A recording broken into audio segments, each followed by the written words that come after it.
आप भी तो अनंत सिंह जिंदाबाद कह रहे हैं। अरे कहाँ भैया, अनंत सिंह और शहाबुद्दीन की उसको क्यों उनका मुस्लिम है, हिंदू बस इसलिए तो आप मतलब सभ्यता के साथ में उनको पशु ही बताया जा रहा है। नहीं, पशु तो फिर भी बहुत अच्छे हैं। भोजपुरी भाषा की जो एक उसमें एक अलग तरीके की वल्गरिटी, अश्लीलता जो आई है, उसको लेकर आप पर भी सवाल उठाया जाता है। जहां तक मनोज तिवारी की बात है, हम उस जगह पे खड़े हैं जिन्होंने भोजपुरी को बहुत सम्मानित किया है हम लोगों। नीतीश कुमार ज्यादातर समय रहे हैं भारतीय जनता पार्टी के जी हाँ।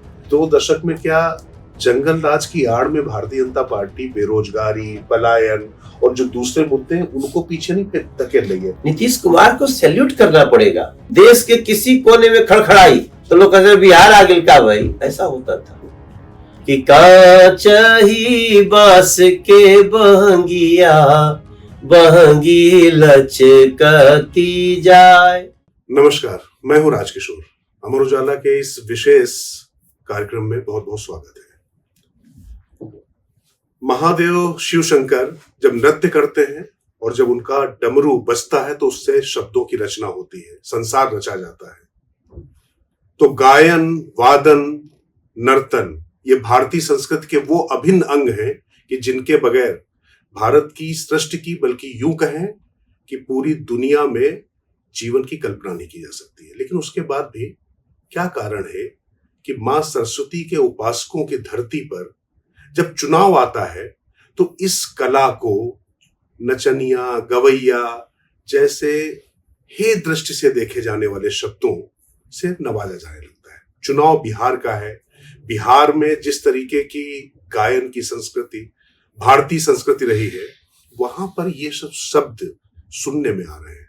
प्रधानमंत्री नरेंद्र मोदी के लिए राहुल गांधी नाचने और उस तरीके की बातें करते हैं।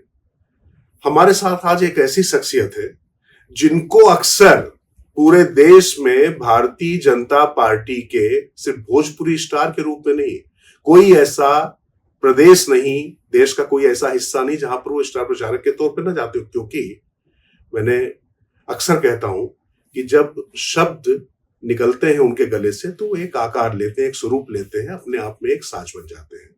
तो भारतीय जनता पार्टी के दिल्ली से सांसद, पूर्व प्रदेश अध्यक्ष मनोज तिवारी, भोजपुरी फिल्मों के जान भी कहे जाते हैं, वो हमारे साथ मौजूद हैं। तो मनोज जी, कुल मिलाकर मैं राजनीति पे बिहार की जरूर आऊंगा, लेकिन मैं ये समझना चाहता हूं कि जब इस तरीके के शब्दों से इस कला को जिसकी आप साधना करते हैं और जब ये शब्द कहे जाते हैं तो इसके बारे में जो लोग कहते हैं क्या कहेंगे?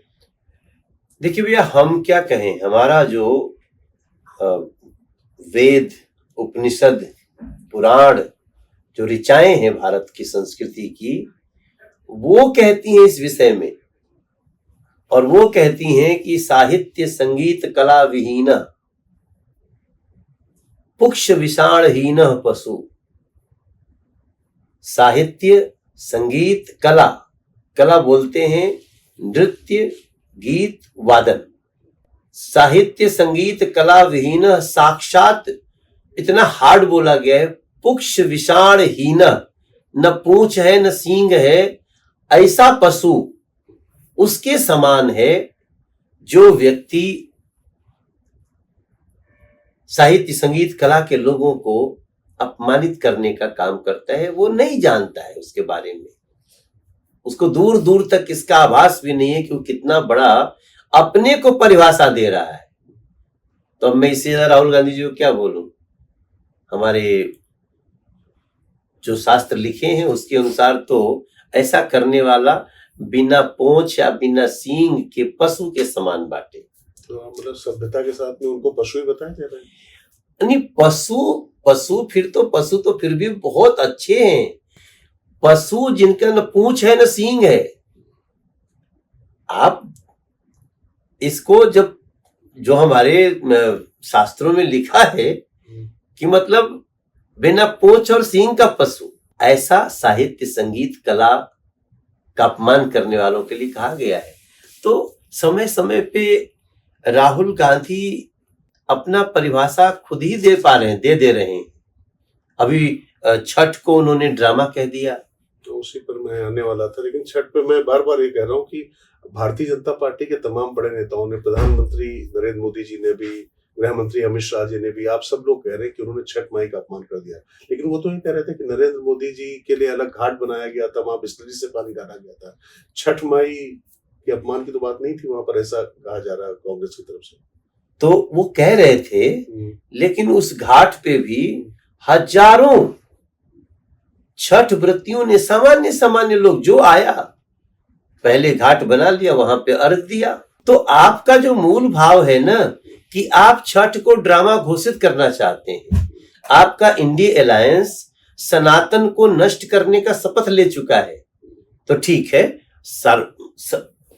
प्रकट भाव में स्टालिन और उसके बेटे ने बोल दिया, और अपरोक्ष रूप से आप उसको करने का प्रयास कर रहे हो। आप छठ में कितने लोग जाते हैं, गीतों में गाया गया है कि कांच ही बांस के बहंगिया, बहंगी लचकती जाए, बनी जी बलम जी कहरिया, डलवा घाटे चहु पार, छठी मैया हो कहो सहैया, भूल चुक करी सुधा। फल बना रही है, प्रसाद बना रही है, दौरा सजा रही है, नींबू नारियल ठेकुआ बना रही है, और कोई अशुद्ध न हो जाए, किसी को कोई जूठा न कर दे छठ मैया का प्रसाद, और उसका अपमान कर आप कह रहे हो कि ये ड्रामा है। हजारों लोग जाते हैं घाट पे, छठ व्रती, उसका परिवार तो घाट साफ करता है, पानी साफ करता है, लेकिन साथ में मोहल्ला टोला बहुत जाता है, तो ड्रामा कर रहे हैं। अगर मोदी जी जाना चाह रहे हैं छठ के घाट पर, मोदी जी एक संस्कृति पुरुष हैं, उन्होंने जीवन की वो कठोर साधना की है जो बड़े बड़े साधक करके सफलता को प्राप्त किए हैं। आप उस संस्कृति पुरुष को, आप उस भारतीय संस्कृति के पुरोधा को, छठ माता का जो शुरू से ही पुजारी हैं, उनको आप ड्रामा बोलते हो। तो ये ड्रामा छठ के लिए आ गया। नरेंद्र मोदी जी जाना ही चाहते हैं ना, हमसे भी बोल चुके हैं कई बार, हम अध्यक्ष थे तो कई बार, हाँ मनोज मैं कहाँ जा सकता हूँ, कोई दिक्कत तो नहीं होगी। सर दिक्कत तो होगी, एसपी जी की इतनी बड़ी सुरक्षा है और लोग घाट पे इतनी भारी भीड़ में आए, तो अगर आधे घंटे के लिए भी आपने रोक दिया तो अफरा तफरी हो जाएगी। हाँ नहीं, तब तो फिर वहां नहीं जाते हैं। वो छठ के व्रत में शामिल होने के लिए तड़प रहे हैं, अच्छा ट्वीट करते हैं, और राहुल गांधी आप उसको ड्रामा बताते हो। तब हमारे छठ में ही ऐसे लोगों के लिए सजा है। छठ में बोलते हैं ना गीत में कि बाट जे पूछे रे बटोहिया, ई बहंगी के करा के जा। मगर अब अगर वो अनुभज्ञ है कि छठ क्या है, किसको बहंगी जा रही है, तो उसको आंख तोर फूटे रे बटोहिया, आंधर होइए रे बटोहिया, ई पर्व छठी मैया के जा, ई डलवा छठी। अब तो हमको सीधे राहुल गांधी पर पड़ता हुआ दिख रहा है। फिर भी मैं बोलूंगा भैया, आपकी आंख भी ठीक रहे, आपकी बुद्धि भी ठीक रहे, मगर अब आपकी पार्टी ठीक नहीं रहेगी, अब आपका महागठबंधन ठीक नहीं रहेगा, क्योंकि आपने छठ माँ का अपमान किया है। पर मनोज जी, एक चीज है कि अब सिर्फ आप कलाकार तो नहीं रहे। इतने दिनों में मैंने आपका परिमार्जन तो देखा, अब बड़े वाले राजनीतिक कलाकार हो गए, बिना मतलब कुछ सीधा सोच रहा हूँ भैया, कुछ कहे आपने जो है मतलब गा कर इन शब्दों से रचना करके सारी बातें कह डाली जो बड़े बड़े लोग बड़े बड़े मंचों से नहीं कह पाते। मैं तो ऐसा मानता हूं राजकिशोर भाई साहब कि इस देश की संस्कृति में ये सारी बातें आती हैं। राहुल गांधी भले इस देश में पैदा हुए हैं, उनके पिताजी देश के प्रधानमंत्री रहे, पता नहीं हमारी बात को किस तरह से लोग लेंगे, लेकिन मैं मानता हूं कि उनकी माता का विदेशी होना, तो होते हैं ना कि बच्चा माँ पे गया है कि पिता पे गया है। बच्चा पूरी तरह से विदेशी मानसिकता में है और उनको भारत से रत्ती भर भी प्रेम नहीं है। उनका हाव भाव देखिए, उनका देवी देवताओं के, भारतीय संस्कृति के प्रति उनके अलग अलग कृत्य देखिए। मैं समझता हूं ऐसा व्यक्ति, हमारे यहाँ भोजपुरी में कहावत कही जाती है, बुरा नहीं मानिएगा, कि बाण तो बाण जई है, 9 हाथ के पगहो ले जई है। तो अब इसका अर्थ जो समझेंगे तो वो अपनी पार्टी और महागठबंधन मैंने अपना नुकसान तो करेंगे ही, अपने साथ वालों को भी ले डूबेंगे। हम तो डूबेंगे, तुमको भी ले डूबेंगे। हाँ, उसको हिंदी में वही कहते हैं कि हम तो डूबेंगे सनम, तुमको भी ले डूबेंगे। वही कंपनी के भोजपुरी में कहीं नहीं, जा बाण तो बाण जी है, 9 हाथ के पगहो ले जी। मतलब कि तू जा भैया कि पगावा कम से कम छूट जाए, तो पगहो जाएगी। अच्छा मनोज जी, अब थोड़ा राजनीति का थोड़ा कठिन सवाल सर, वो चूंकि सत्ता में 20 साल से आप लोग हैं, आप पर भी सीधा सीधा आक्षेप और आरोप है। और ये आक्षेप आरोप, मतलब मैं सिर्फ नेहा राठौर और उनकी बात नहीं कर रहा हूँ, वो लोग तो बहुत कुछ कहते रहते हैं, लेकिन भोजपुरी भाषा की जो एक उसमें एक अलग तरीके की वल्गरिटी, अश्लीलता जो आई है, उसको लेकर आप पर भी सवाल उठाया जाता है और आपके कलाकारों पर सवाल उठाया जाता है। इसके बाद मैं इसलिए भी आऊंगा कि भले ही आज यहाँ पर आपके सामने वो चुनाव लड़ रहे हो, दूसरे खेमे में खेसारी लाल यादव हैं, वो भी जो है कुछ शानदार गीत गा रहे हैं, ऐसे गीत गा रहे हैं कुछ कहने को नहीं। तो इन आरोपों को कैसे लेंगे, इनका जवाब कैसे देंगे आप? देखिए, ये एक अलग मुद्दा है। जहां तक मनोज तिवारी की बात है, हम उस जगह पे खड़े हैं जिन्होंने भोजपुरी को बहुत सम्मानित किया है। हम लोगों, हमारा गीत एक से एक गीत है। आज हमारा गीत क्या जानता है लोग? हमारा गीत है बाड़ी शेर पर सवार रूपवा मनवा मोहतवा, भजन है।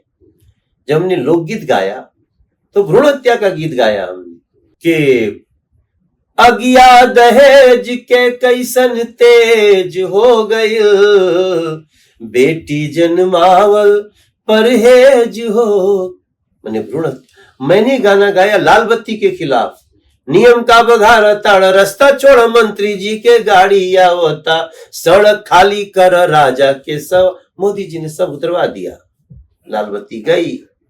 हम गंगा जी की सफाई का गीत कि गंगा मैया के समैया से बचा ले भैया, भारत के कल्याण चाहे तो, नमामि गंगे बन गया। हम, हाँ, जब हम रोमांटिक गीत भी गाए तो हम बहुत संभाल के गाए।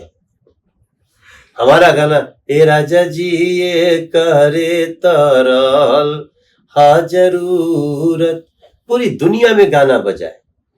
हम ये मानते हैं भैया कि भोजपुरी में कुछ लोगों ने अश्लील गीत गाए, लेकिन जब बात चलेगी तो जो लोग ऐसा किए हैं उनकी चर्चा होगी।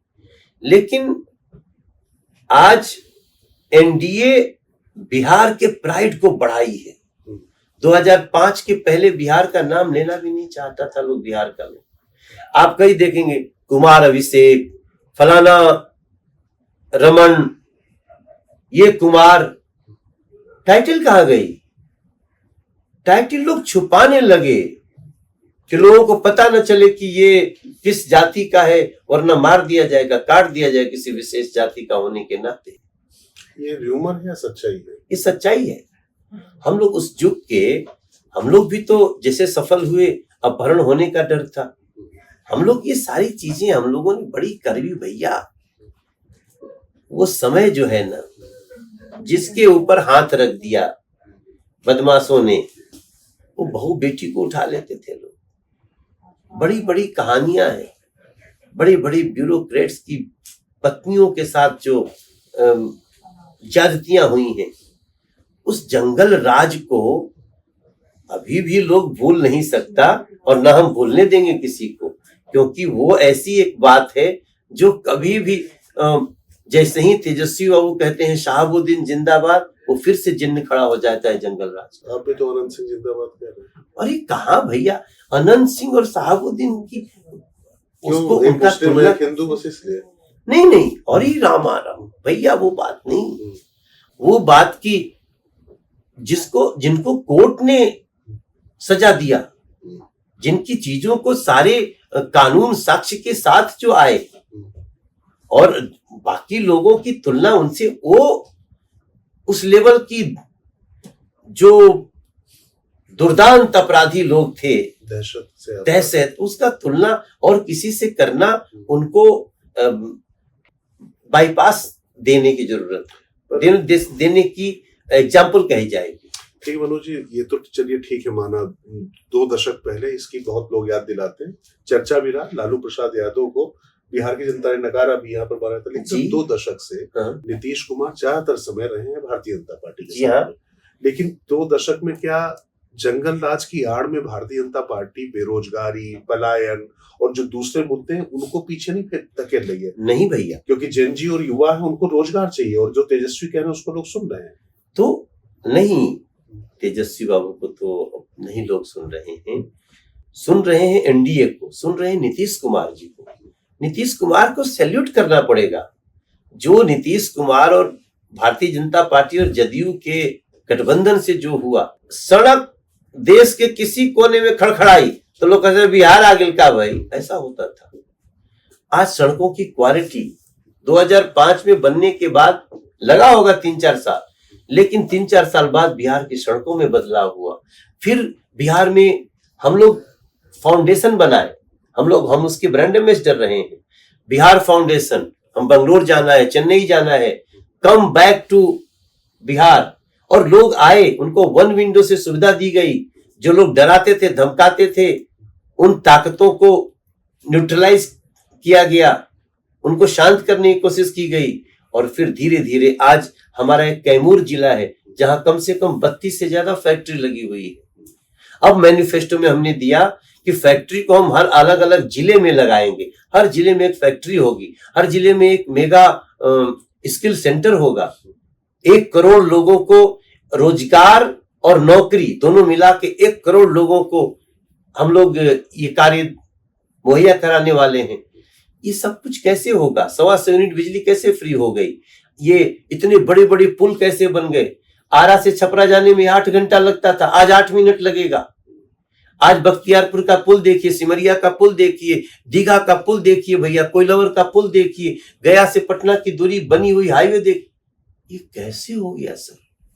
क्या वो नरेंद्र मोदी जी के पॉकेट से पैसा आया कि नीतीश जी के?